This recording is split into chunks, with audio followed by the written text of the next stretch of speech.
Hello viewers, welcome to education and job corner. এই মুহূর্তে বড় আপডেট উঠে আসছে শিক্ষা দপ্তর থেকে, গুরুত্বপূর্ণ আপডেট। 22 এপ্রিল থেকে ছুটি পড়ে যাচ্ছে সরকারি সাহায্যপ্রাপ্ত স্কুলগুলিতে। আপনারা জানেন যে এই বেশ কিছুদিন আগেই গরমের ছুটির রিশিডিউল্ড করা হয়েছিল এবং ছুটি আগামী 6 মে থেকে করা হয়েছিল 2 জুন পর্যন্ত।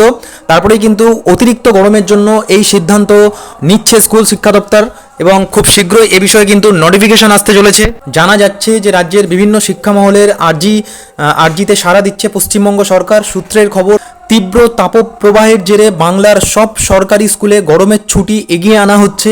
আগামী 22 এপ্রিল সোমবার থেকেই স্কুলগুলিতে ছুটি ঘোষণা করতে চলেছে পশ্চিমবঙ্গ সরকার।